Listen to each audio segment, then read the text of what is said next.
Jerry, Curt Peterson, PGA teaching professional, Terrace Hill Golf Course. This is your lesson evaluation from May 12th, 2011.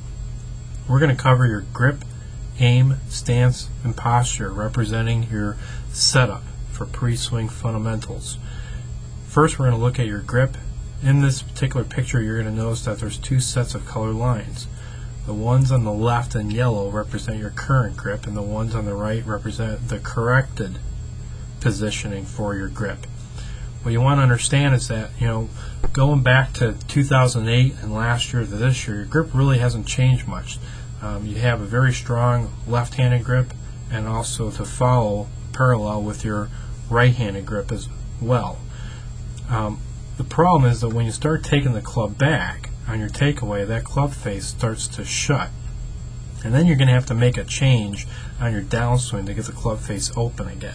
And I think this creates a lot of extra work. So when you get that club parallel to the ground here, the face is pointed down towards the ground. It's not actually pointing out, so the toe is pointed up in the air. Let's give you a different perspective from another angle here.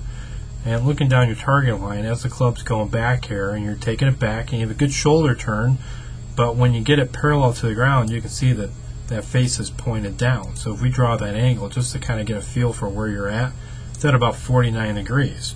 Now ideally, where we want it to be is right around 90, so the toe's pointed up in the air. Well, anywhere in between that is going to be an improvement, but ideally, closer to 90 degrees in red is where we want the toe to be. They have a square club face. When you bring it up to the top of your swing, that club face is closed again at the top, and then on the downswing you have to make a correction to be able to get it square again. Otherwise, your club face would close.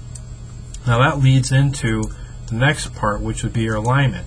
We have two sticks on the ground, one on the right representing your target line, to one on the left representing your body line. Now your tendency from the past has always been that the club face behind the ball ends up going left of your target, or a closed club face.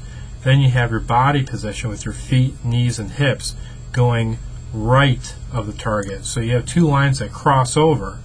Not ideal to hit a straight shot. Something's going to have to change on the downswing to make that work. Let's try and simplify it. So we want to have your club face and ball aimed at your target, which is where that stick on the ground is. And then we want to have from your right foot to your left foot, we want it to be parallel to the right line. So we want to focus on parallel lines. Using sticks, clubs on the ground, definitely a huge benefit. From there, let's go into your stance. We have two vertical yellow lines.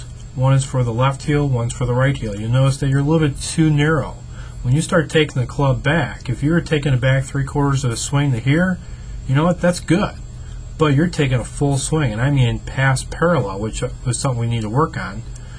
And you need to be wider to maintain your balance for that type of swing, and then to come down and obviously through, you need a little bit wider stance. You won't have to go down as much right here through impact with your knees to be able to maintain your balance. You do that as a mechanism to maintain your balance, so that when you finish your swing, you can be more upright from your left foot up your chest to your head. So we definitely need to work on that. The other thing is, looking at your ball position, it's a little bit too forward.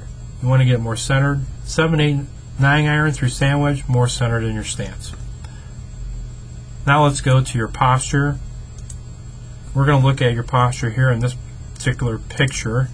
We're going to draw that in yellow, and we're going to go from your head down your spine to your right knee and to your heel. So you're at 104 and 126. Let's do a comparison of that in another swing here, which was thereafter, and I have you at 105 to 128. So what you'll notice is that it's fairly consistent, and that's a huge improvement from where you've been in the past, where you've been too upright or too forward towards the ball. I think the point of where you're at right now is definitely ideal, because now at this point you have your weight on the ball as your feet, your knees are flexed nicely, and you have a good spine tilt, so that when you have your arms hanging down, from the center of your right shoulder down to the ground is where the end of the grip is. And that's fantastic. That's exactly what we're shooting for. So again, you have a grip change, sticks for your alignment, wider stance, better ball position, maintain that great posture, making sure you have good weight distribution from the toes to your heels and the balls to your feet. Have your arms hang down, grip the club. Excellent position, you're ready to go. So at this point, keep on working on that. I look forward to seeing you in the next lesson.